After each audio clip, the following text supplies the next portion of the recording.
After the fall of the classical world, the accumulated knowledge of the Greeks, Romans, Persians, and Indians sat siloed in isolated libraries.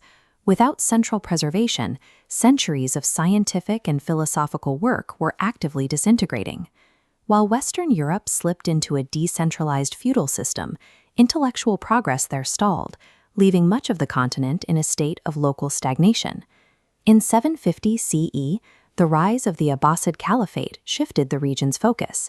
The new leadership began actively sponsoring scholars and translators, seeking to collect and unify the world's disparate classical texts. This state-supported drive to synthesize global information launched a massive knowledge-gathering operation, prioritizing the translation of classical works into Arabic to fuel regional advancement. The epicenter of this movement was 8th century Baghdad. As the capital of the Islamic world, the city became the richest and most advanced metropolis of its time, built on a foundation of intellectual exchange. To house this effort, Caliph Harun al-Rashid inaugurated the House of Wisdom, a massive, state-sponsored academy designed for research, thought, and debate. The government provided immense financial support, paying top translators and scholars salaries comparable to those of elite professional athletes today to draw the best minds to Baghdad. By attracting global experts, Baghdad successfully centralized raw data from across the known world, creating a hub where information could be systematically processed and refined. During the translation movement, scholars of diverse backgrounds collaborated to unify global data into a single scientific language, Arabic.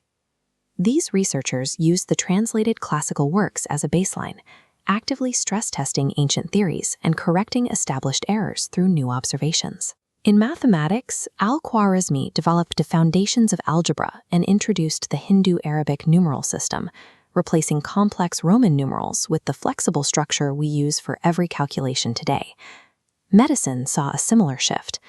The polymath Avicenna rejected folk superstitions in favor of strict empirical observation, compiling his findings into the Canon of Medicine.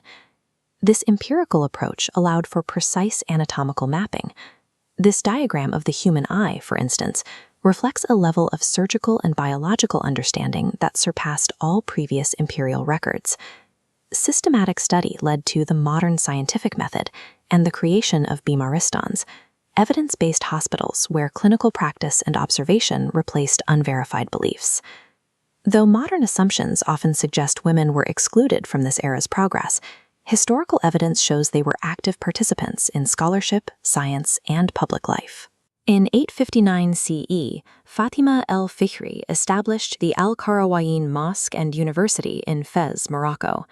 Al-Qarawiyyin functioned as the world's first modern university model, drawing students to study a rigorous curriculum of law, theology, mathematics, and astronomy. Beyond academia, this period saw an agricultural revolution and the development of navigational tools like the brass astrolabe, which made complex sea travel possible. The Golden Age wasn't limited to elite studies. It acted as a societal operating system that improved public infrastructure and the quality of daily life across the empire. The physical stability of the Golden Age ended violently with the Mongol sack of Baghdad in 1258. Political control continued to erode until the fall of Al-Andalus in 1492, but by then, the centuries of refined data were already preserved. These upgraded texts and medical findings were exported across the Mediterranean. Thousands of translated documents flooded into Europe, reintroducing classical knowledge that had been missing for centuries. The European Renaissance was the direct result of activating this exported data, a resurgence of learning triggered by centuries of Islamic research and preservation. Every algorithm and mathematical proof powering today's digital world relies on the foundational work conducted by the scholars of Baghdad. Our modern university systems and evidence-based hospital standards follow the blueprints first established by these pioneers. The basic institutions of modern life function on the intellectual infrastructure built during the centuries, when the Islamic world committed itself to the systematic pursuit of knowledge.